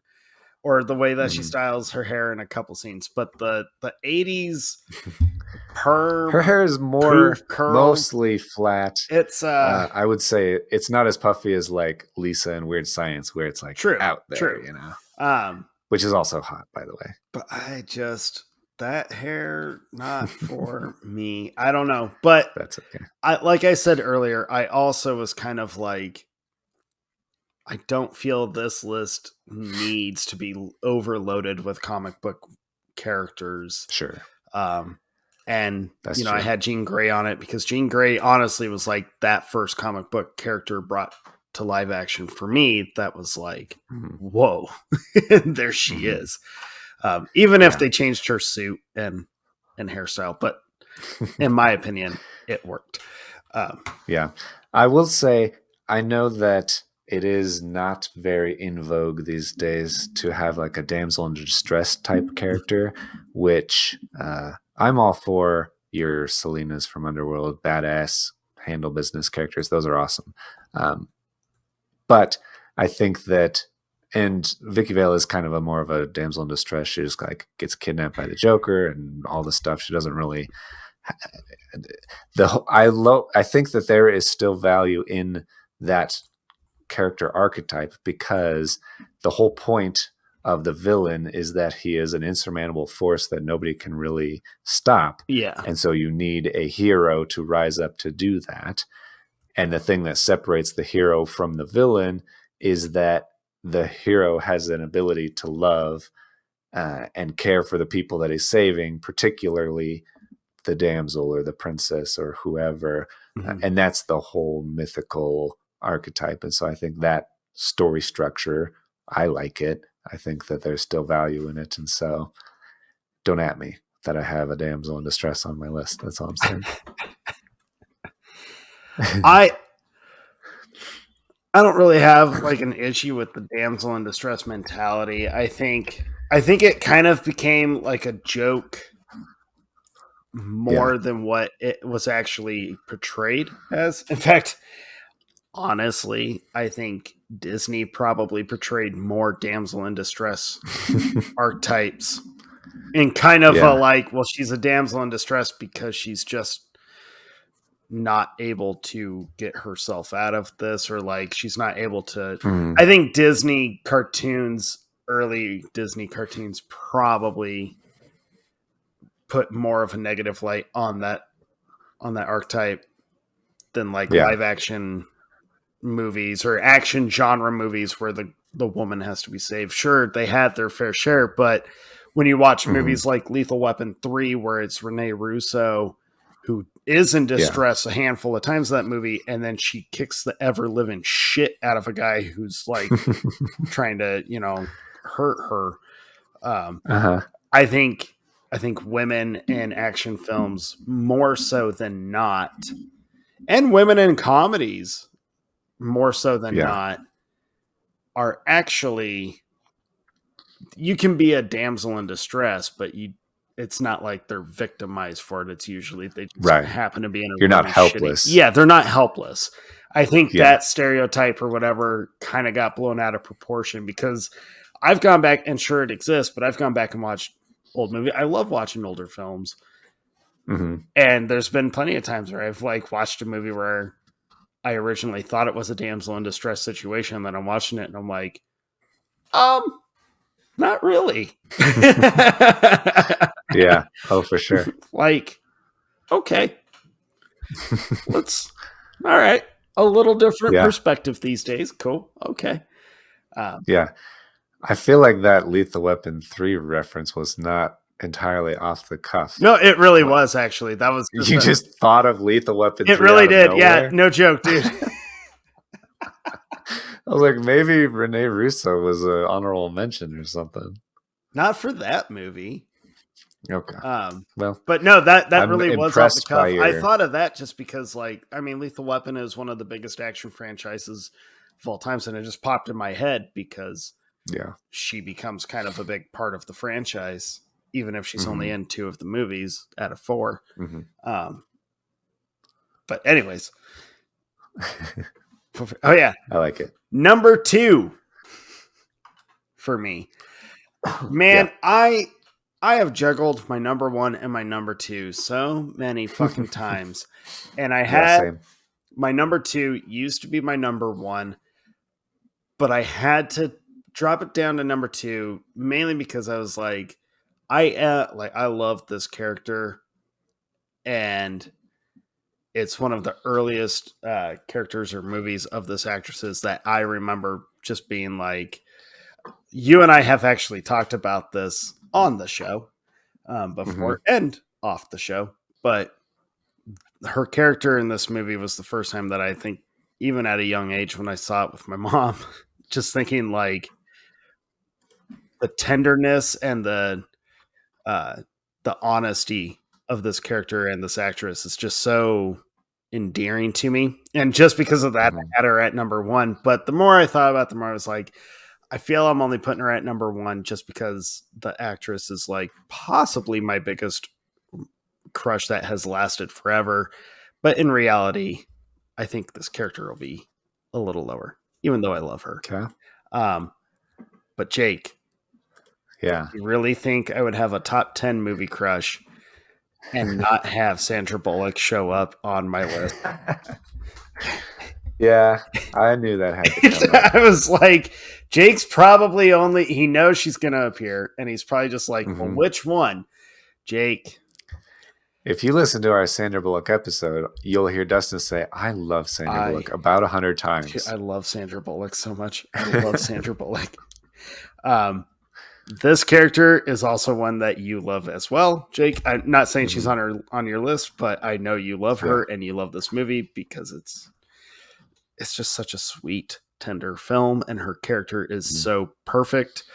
But Lucy from While You Were Sleeping is like one of the most endearing, tender, honest, which is funny if you've seen the movie. But she's just so perfect. Yeah, she's written perfectly and she's played perfectly. She's just, it doesn't get any better than her, like her wit, because she has great wit, and she's just she's funny. I mean, sure, her life is kind of in a rut, and she kind of like, oh, here we go, like she's in love with a guy that she's never met, and then she falls in love with a guy that she actually does meet. I love Lucy. The show was great too, but the character Lucy in this movie is just, she's so wonderful. Like I feel good when I watch her, and it's great because sure, she's not like getting in fights or like kicking werewolves' asses, right? Or other vampires' asses. She's not doing that, but she jumps on the train tracks to save a guy. She does jump on the train tracks to save a dude. It's heroic. Super heroic, but I think what I love so much is, and Sandra Bullock is brilliant at doing this, where her characters are able to be so real that they don't feel like a movie character. And Lucy is possibly one of the most genuine characters I think I've ever watched, and I think that's why she's so high on my list, because one, it's Sandra Bullock. I love Sandra Bullock. I love Sandy. But Lucy, this character really was like that early kind of introduction for me to Sandra Bullock, where it was like, oh, this is wonderful. Like, I feel good watching this. This must be how you're supposed to feel. Yeah. Of course, like in our Sandra Bullock episode, I gush over her with all of her roles. Yeah. But yeah, so Lucy is my number 2 because it's just she's just so incredible. Yeah. Yeah, I love her a lot. I love how, I guess, opinionated she is, and she has these plans for her life, and that she gets into this really weird and awkward situation, but she cares for these people that she's never met, and she doesn't want to like break their hearts or let them down or let them think something less of their son, even though she's never met any of them, and she could walk away at any time and never see them ever again. But she still wants to, I guess, be nice and do the right thing, and she's getting stuff out of it too because she misses a family. But it's very, very, very sweet. I love that movie so much. Yeah. I was like Jake will giggle when he's like, yes, yes, yes. You did not disappoint me at all. I love that. No. Okay. My number 2 is my last animated film. It is my favorite Disney princess of all time. And I think the most all-around well-rounded Disney princess of all time, which when you have a perfect character like this, you shouldn't remake it because it will never be as good. And they tried and failed. My number 2 is Belle from Beauty and the Beast. There's something about Belle that's just, she's so, I think from the opening of the movie where everybody's like singing about her and like kind of talking behind her back. And like, oh, they're talking so mad shit, man. Yeah. Yeah. She's so weird, but all she's doing is reading books and dreaming about, I guess, a bigger world. And, but then also at the same time, people are talking mad shit about her. But at the same time, she's also super desirable. And like, people are like, oh, I wish I could be like her. I wish I could date her. I like Gaston, the most handsome man in the world, really wants to get into her trousers, even though he has all of these other women throwing themselves at him and all this stuff. And so she is obviously kind of on a pedestal as somebody who's just, I don't know, she's chosen a path for herself that is different than other people, which would be like, oh, I'll just get married or whatever, or try to find a husband. That's what all of the other girls seem to be interested in.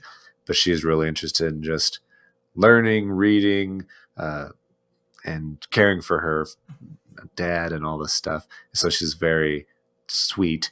I think the best part is when her dad gets kidnapped by the Beast and she offers herself to be imprisoned instead of her dad, just to save his life because he's old, he's frail, and all this stuff. As a dad, that's the last thing you want. You're like, no, just stay home. I'm old, it doesn't matter. But her love for him is very, very, I think, very special. And then also her initial repulsion from the Beast, but then ultimately finding a person in there and caring for him, even though he's very rough around the edges. Her ability to, I guess, see to the heart of who he actually is, in spite of his, I guess, see who he wants to be as opposed to who he's actually become. I think that's really a special quality. So all around, she's not the most, I guess, dressed sexy character. I think when you think about the movies, I was like, oh wow, that character is super hot. You think of like Ariel from Little Mermaid or Jasmine from Aladdin. But Belle, even though she's got the most full dress on ever, she's just like very gorgeous. Goddamn dress of all time. But she's gorgeous the entire time and just, I don't know, just great and brave and fighting off wolves with sticks, and it takes a lot of courage to lock yourself in a strange castle with a monster you've never met before. Ladies, we're not saying go lock yourself up. Okay, that's no. not. Don't do that. That's a bad. It's something you should avoid at all costs. But to have the courage to do that to save your father, that's also kind of a good thing. Yeah. So I think Belle is the best. I will always love her and love her character. I love your pick, and I had wondered if Belle would show up. Okay. I Is that the one you I thought? had wondered, and I was like, to me, I was like, he might not pick Belle just because he might be like, I thought it might be too obvious or too, Yeah. whatever. Or you would have been like, I know I've mentioned her a few times, which is why I didn't even think that other Allie. I was like, she might not even show up because he's mentioned that movie so many times. And we're post me rewatching it. So we're on new ground. Yeah. I guess now that you've rewatched The Notebook and said that you liked it, we can stop talking about it. Did I say I liked it, Jake? You said that you liked it enough. You didn't hate it. I feel to me that means absolute win, and you liked The Notebook. All right, I'll let you have this little moment. Anyways, I had wondered because I know that it's your favorite animated, and plus Belle to me has always been. I'm with you. I think honestly, her and like Cinderella are the two that stand apart. They're kind of the ones that are put through like a pretty rigorous, intense life. And they go against the grain. They don't really care for the norm around them. They know who they are. They know their path, and they're going to do that. I like your pick. And yeah, Belle's beautiful. She really is. Whether she's like helping her dad with his little weird machine contraption thing or, the dress. I mean, the dress is just, it's iconic. Classic. Yeah. Yeah. And there's something to be said for falling in love with this beast, having no idea that it's possible for him to change. Right. Like, it's one thing to be like, oh, he could turn into a super handsome dude at some point without all the hair, but she just falls in love with him even though and I think it's hideous. I think it's cool because like she knows, she learns the curse of the last petal falling. He has to learn to love, and he also has to receive love. And I think it speaks a lot for the way they wrote Belle, where she understands like the importance of everyone needs to experience this and everyone can be open to it. And I think that's cool. Like you said, she doesn't know he's going to turn human, but she's making damn sure that like he's going to know what love in all forms really is. Because to me, it's not just like, oh, they fall in love. It's like he understands suddenly love is like, it's huge. Not to sound all like hippie-ish, but I mean, love, the beast really does learn. He suddenly has a realization of the love that his servants in the house have been showing him, the protection they've given him. Like it's a whole thing. It's Belle is endearing, and her impact on everyone in that movie is pretty cool. Yeah, I agree. All right. My number one. This is a childhood one, and when I rewatched it recently, I was just like, I knew she was going to be on the list. I just wasn't sure where. Rewatching it recently, I was like, oh, yeah. I love you. You are amazing. Yeah. I think you are a badass. You are just... Yes. And it's so funny to me that she's in this movie because the movie is all about just being stupid as stupid can be, but her character is the smartest and the most real and upfront and just doesn't put up with bullshit. And I think it's awesome. My number one is Veronica Vaughn from Billy Madison. Veronica Vaughn. I love this character. And it was crazy? in my mind from like younger days, I, for some stupid reason, thought that they like tried to overly sexualize Veronica Vaughn Yeah. because it's like 1996. It's Billy Madison. This is 90s Adam Hmm. Sandler. This is like as stupid can get. Yeah. She is not overtly sexualized on the screen. Like he makes Yeah. comments, the bus driver makes comments.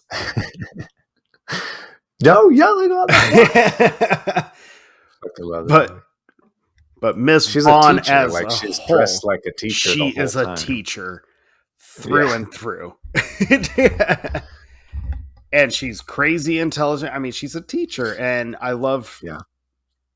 just her interaction with the students. And I love that she calls Billy on his shit from the very first time they ever meet to Yeah. after they are dating. And you know what scene Mhm. it was, rewatching it this time around, just to be like, I know where she's gonna, like, she's on the list, I just don't know where. And I'm watching the movie. Can you guess what scene I was like, yep, she's the one? Where she grabs him by the ear and starts pulling him. No, you're close. Oh, okay. When she beats the shit out of him in the pool and she like Oh, yeah. straightens him out completely and Hmm. just like just, here's your bullshit, fucking move on from it, we're gonna Yeah. like, we will correct this. Yeah. You could tell that she's dealt with like class clowns before and she's just used to a goof off Goof character. off. And Billy Madison's the biggest goof off And ever. yeah, I just love how she tells him like, I see something better and bigger in you. You need to start seeing it for yourself. I love that, the way she calls him out on it. And I think it's fun how they do it, where she does beat Hmm. the shit out of him in a swimming pool. And then it turns into a music and song number, which is Hmm. fantastic. Um, but I just, from early age, when I first saw Billy Madison up till now, I was just like, Veronica Vaughn to me is just, she is the whole package. She's super smart. She's Hmm. strong willed. She's got it all, and she's gorgeous. Um, Yeah. she's like, yep, this is the this is woman to me, and she's a Yeah. teacher. I like the teacher look. Yeah. And she's like caring and protective of her students and stuff. And yeah, I think everybody likes the teacher look. Yeah, and it, Especially like 90s teachers. There's just yeah, something at least like weird about 90s it. Veronica Vaughn style, because then you also have Yeah. Miss Lippy, who's No. like Yeah. not there. She's funny, Uh-huh. not for me. No. You prefer the so hot. Want to touch the hiney teachers. Woo! Yeah. Yeah, That's she's great. she's my number one. I was like, yeah, love Veronica Vaughn. Yeah, that's accurate. That's a solid number one. Okay.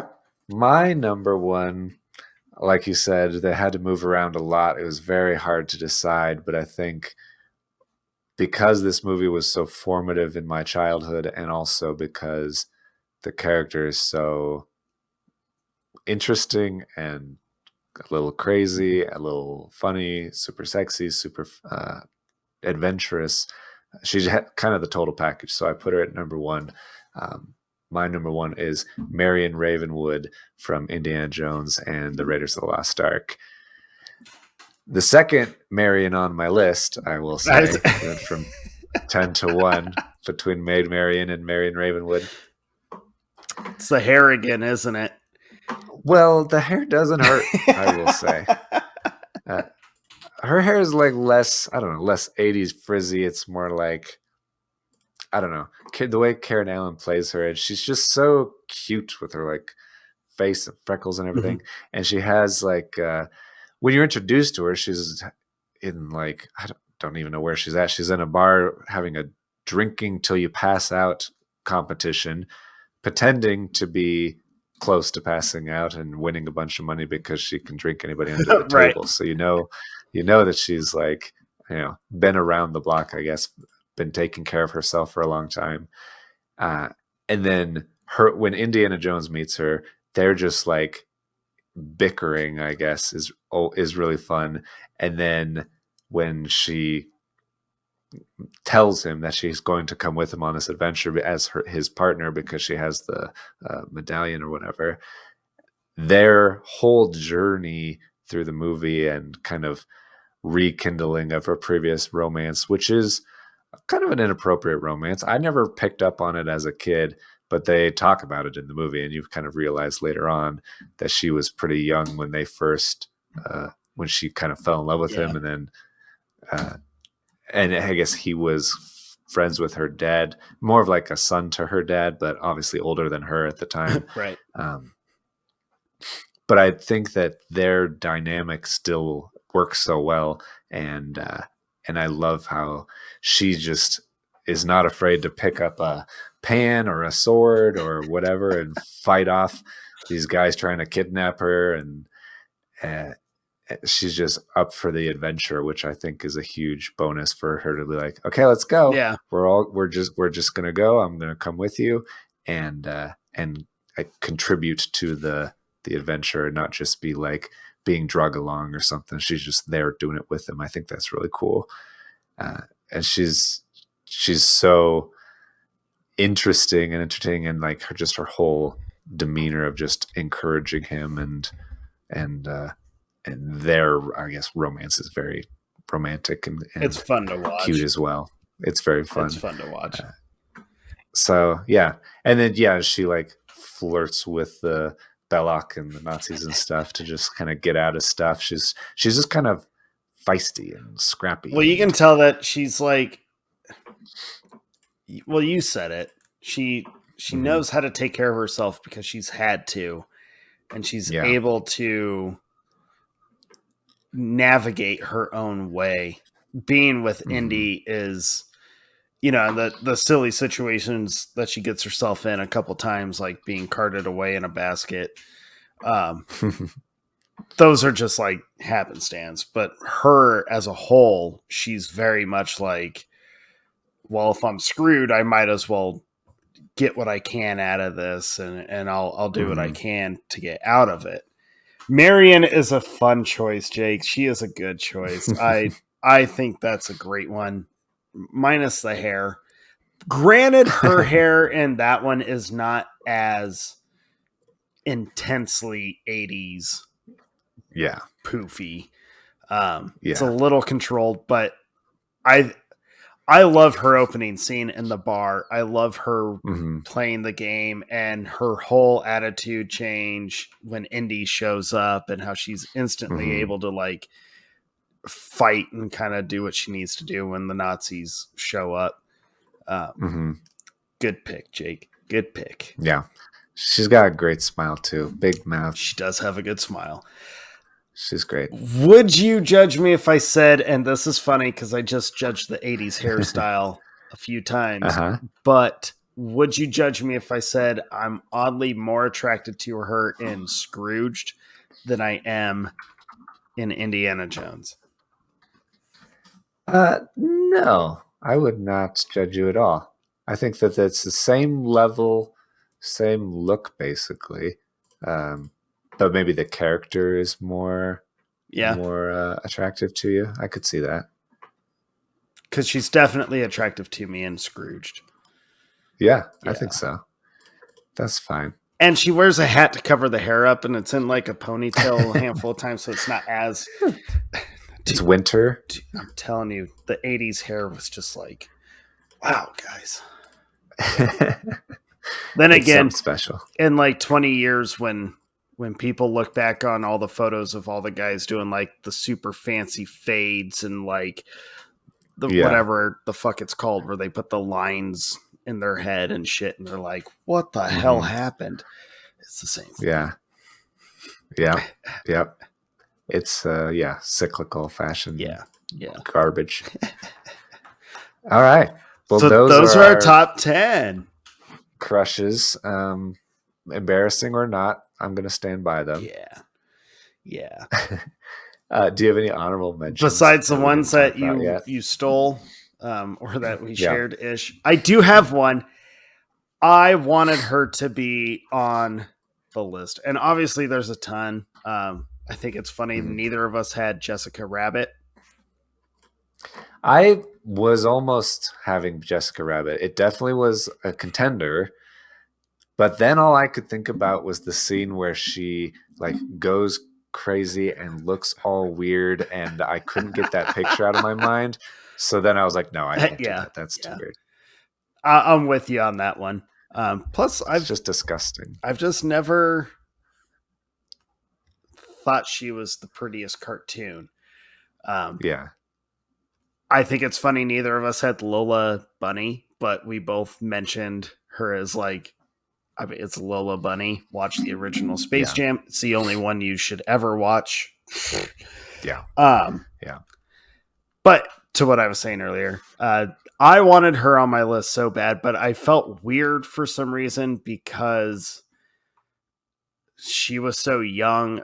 I was the same age, though. This actress and I were the same age. Well, the three of us are the same age. I've been watching her since she first started making movies.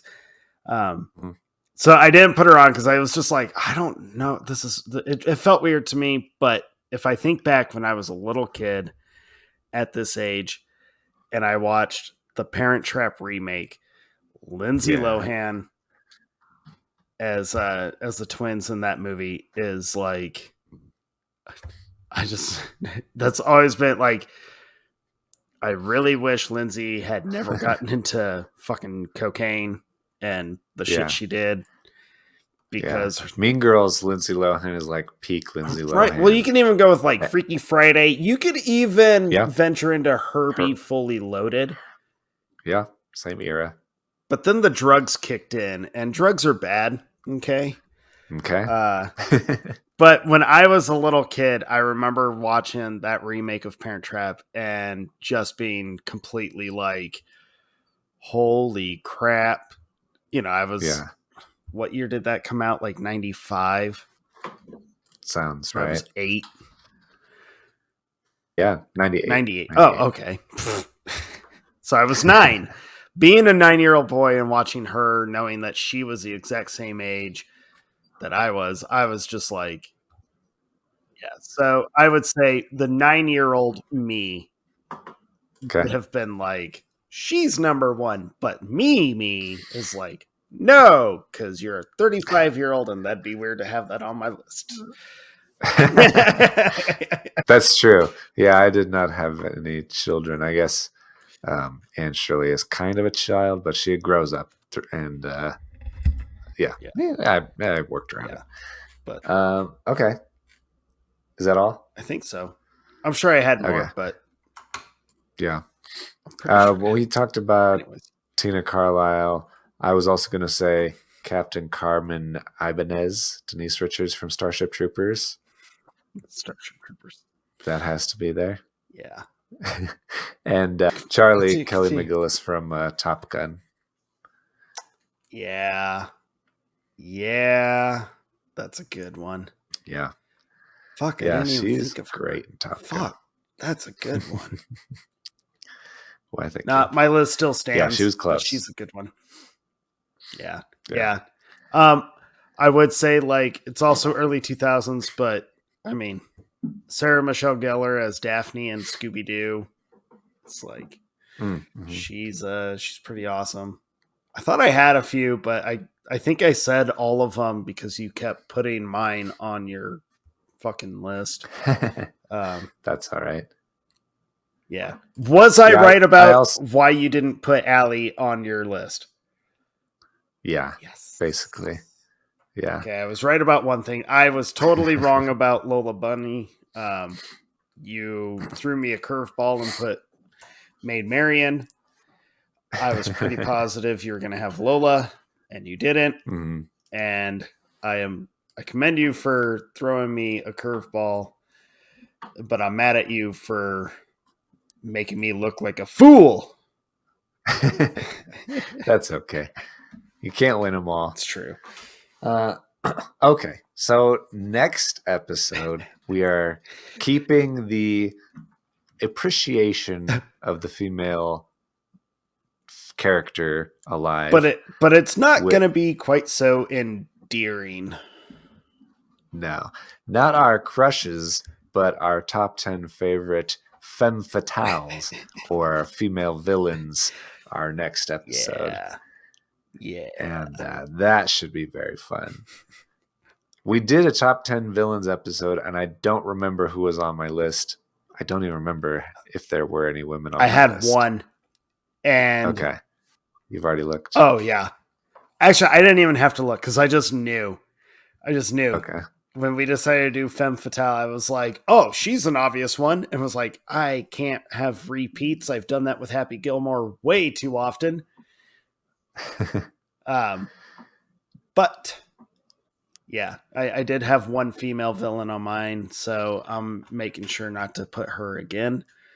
Oh man, I'm a sexist asshole. I only had male villains on my villain list. You are horrible.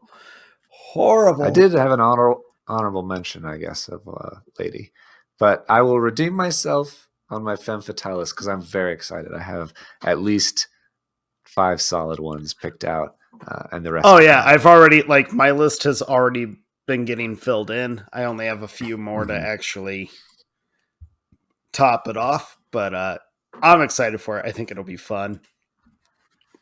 We got some good stuff coming up. Got some good stuff. Yeah, we've been talking about the next couple of months of things, and there's a lot of really good things coming up. Jake says couple of months, but I woke up the other morning to a goddamn novel of new schedule.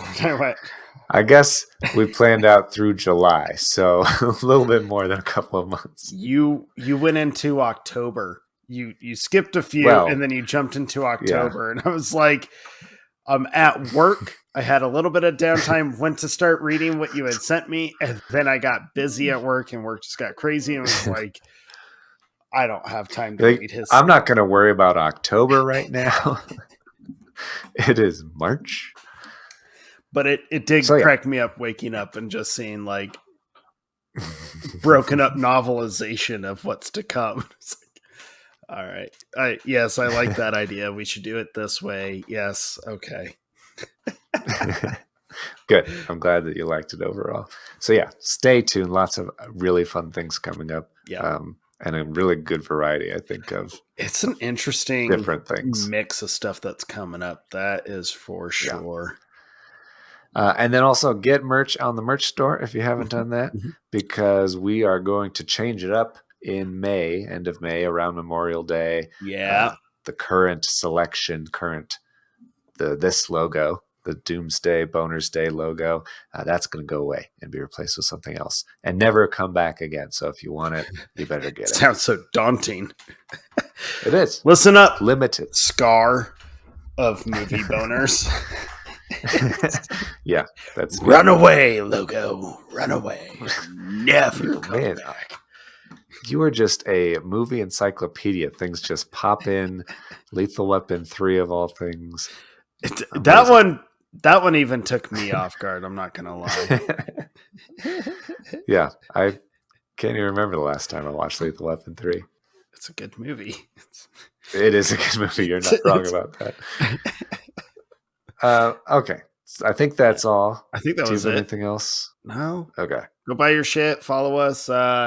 Let us know your crushes. I'm shocked, or not shocked. I'm sure someone out there is thinking how the hell did you guys not have Ryan Reynolds on your list? Well, we felt that was too obvious. Yeah.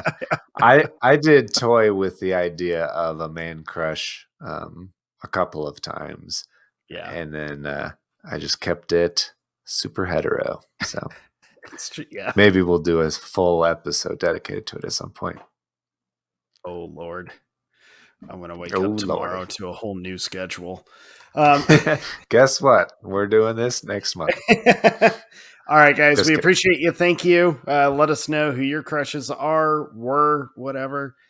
And if you agree with ours, or if you even know who a couple of ours are. Yeah. And Shirley is a saint. Stella is amazing. Okay. It's true. It's true. All right. All Talk to right, you guys. guys next time. Bye.